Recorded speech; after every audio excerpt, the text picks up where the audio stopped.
पिछले 10 वर्षों में भारत के लोकतंत्र को किस तरह से खत्म करने की कोशिश की गई है, पिछले 10 वर्षों में ऑपरेशन लोटस चलाकर अलग अलग सरकारों को कैसे गिराने की कोशिश की गई है, इसका जीता जागता उदाहरण आप लोगों के सामने है। और जो सूरत से शुरुआत हुई है वो इस बात का संकेत है कि 10 साल में ऑपरेशन लोटस चलाकर बीजेपी ने अलग अलग राज्य सरकारों को तोड़ा, विधायकों को तोड़ा, सरकारों को गिराया। लेकिन 2024 के बाद इस देश में चुनाव नहीं होगा।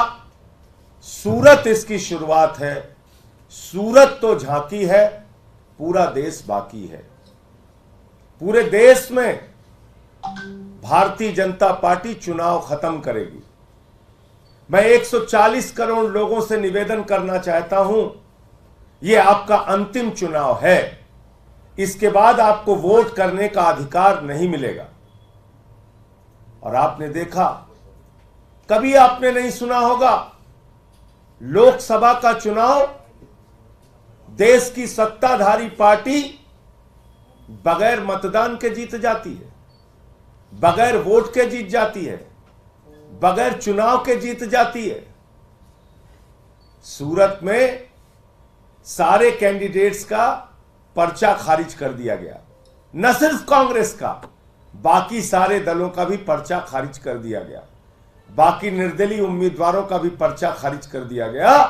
और चुनाव के पहले प्रमाण पत्र हाथ में भाजपा के कैंडिडेट को पकड़ा दिया गया। 2024 के बाद यही देश में होने जा रहा है। खाली दिखावे के लिए एक संविधान होगा जो नागपुर का आरएसएस का संविधान होगा, जिसमें आरक्षण की व्यवस्था नहीं होगी, जिसमें किसान के अधिकार की बात नहीं होगी, जिसमें महिलाओं के, युवाओं के रोजगार की बात नहीं होगी, उनके सुरक्षा की बात नहीं होगी। एक आरएसएस का संविधान होगा।